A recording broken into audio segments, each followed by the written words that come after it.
All right, so I believe this is recording. Let's take a look at these three problems. They're asking us to solve these absolute value equations. And you'll notice now it's given us a reminder to check for extraneous solutions. And you should also notice that outside of the absolute value in each one of these problems is the variable x. In the previous problems, there was only numbers, or there was only constants that were outside of the absolute value.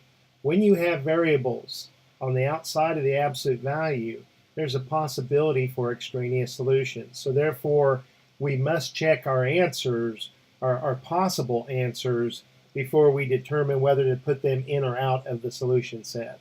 So let's take a look at number 13. The first step always remains the same, though. We want to isolate the absolute value.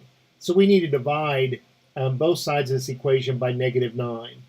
So on the left-hand side, that'll get the absolute value by itself. And now each one of these terms gets divided by -9. A positive 63 divided by a -9 is a -7. Negative divided by a negative is positive, and 27 divided by 9 is 3.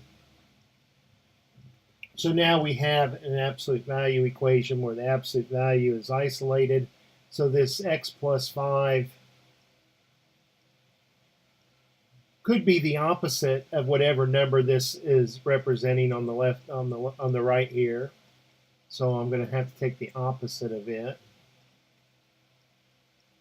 Or this x plus 5 could represent the number itself that this expression is representing. All right, so now we need to try to step by step get the variable x by itself.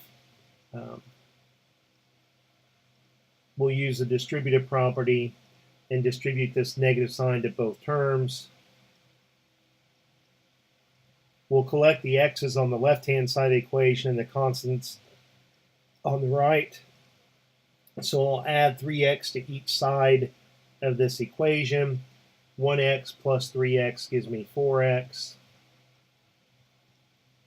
I'll take away 5 from each side of this equation, and 7 minus 5 gives me 2. I'll divide both sides of this equation by 4, and 2 divided by 4 reduces to 1/2. I'm not ready yet to say that this is in my solution set. I'm just saying it's a candidate. It's a possibility. I'm going to have to plug it in and check and see if it satisfies that original equation. Let's come over and solve this other equation. Again, let's subtract 3x from each side of this equation. Let's subtract 5 from each side of this equation. Let's divide both sides of this equation by a -2, and I get a possible solution of 6. So now we need to check each one of these. Let's give ourselves a little bit of room here to do that.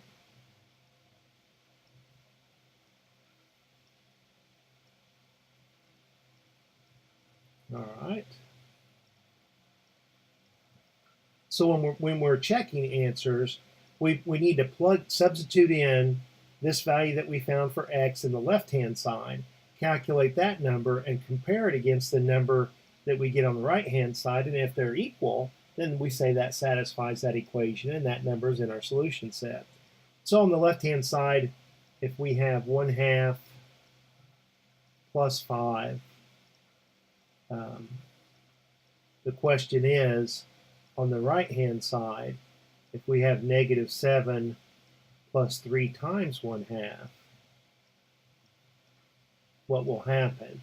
Well, on this right-hand side, I'm going to get a common denominator, so I'm going to rewrite the number -7 as -14 divided by 2. 3 times 1/2 is 3/2. And now, -14 plus a +3 is -11. And I know that this is an extraneous solution now because on the left-hand side, I have a positive number. 1/2 plus 5 is positive 11/2, and that's not equal to a -11/2. So this this solution is extraneous. All right, now, what about positive 6?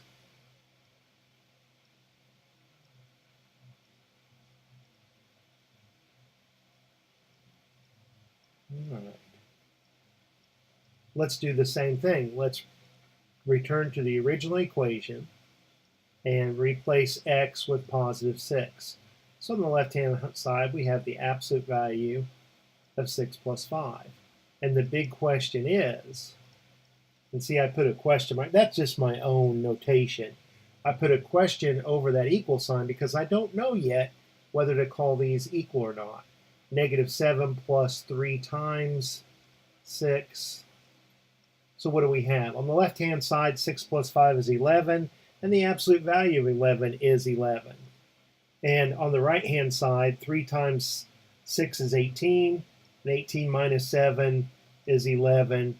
This time it checks, and x equals 6 is in our solution set. All right. So you can see you're going to get the wrong answer if you forget to check for extraneous solutions. There's not going to be very much partial credit that would be given because it's a concept. It's necessary. If you forget to check, then every problem that you do that has an extraneous solution, you're going to get wrong. You're never, to receive partial credit, you need to be partially correct and be convincing that most of the time you would not make whatever mistake it was that you made and that you would get the right answer.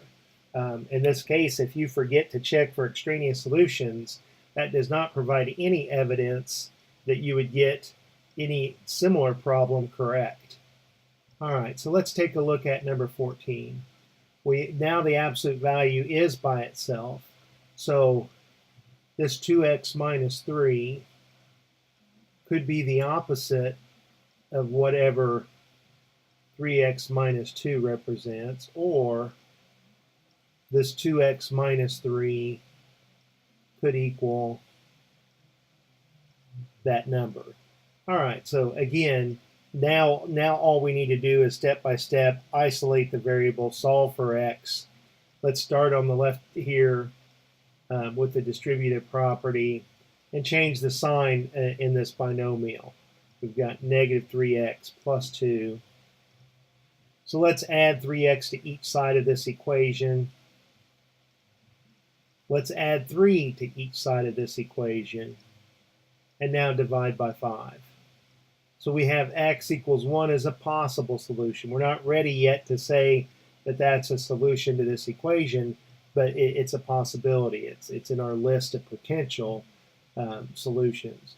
All right, so over here, let's do the same. Let's subtract 3x from each side.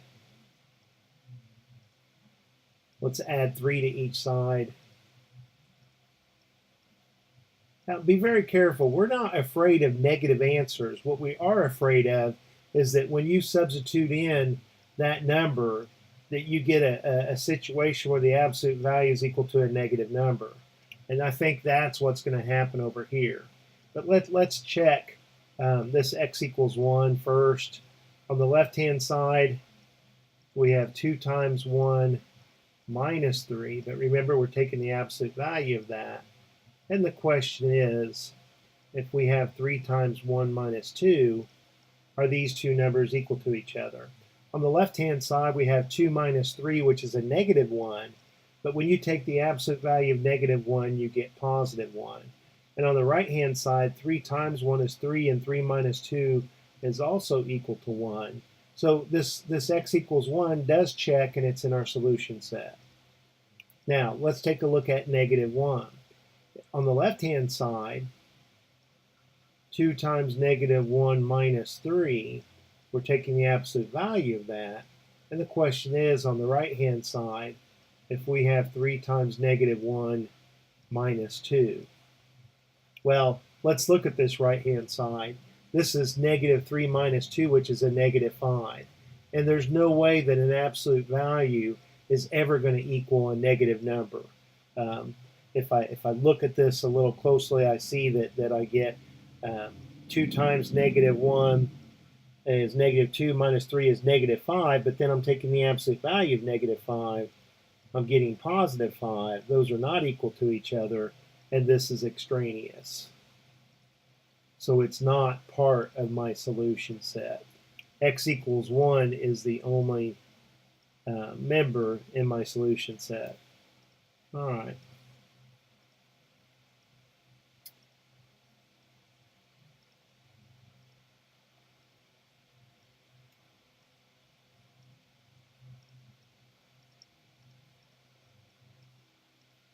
Let's move this even over here. Let's take a look at this problem number 15. On the left-hand side, we have two terms. We want to start out trying to get the term that has the absolute value by itself. So we're going to add 3 to each side of this equation. So we've got 2 times the absolute value of x plus 1 is equal to negative 2 plus 3 is a positive 1. Now, let's divide everybody by 2. Or in other words, take 1/2 of each term. Take half of x, and half of 1 is just 1/2. So now the absolute value is by itself. So this x plus 1 could equal the opposite of what this expression equals. Or it could be, these two expressions could be the same number.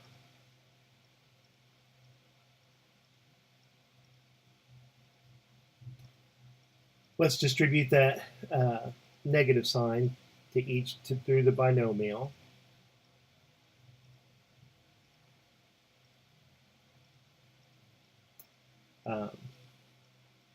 Let's add 1/2 of x to each side. Now,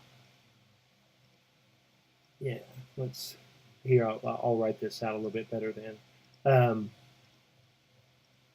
If I have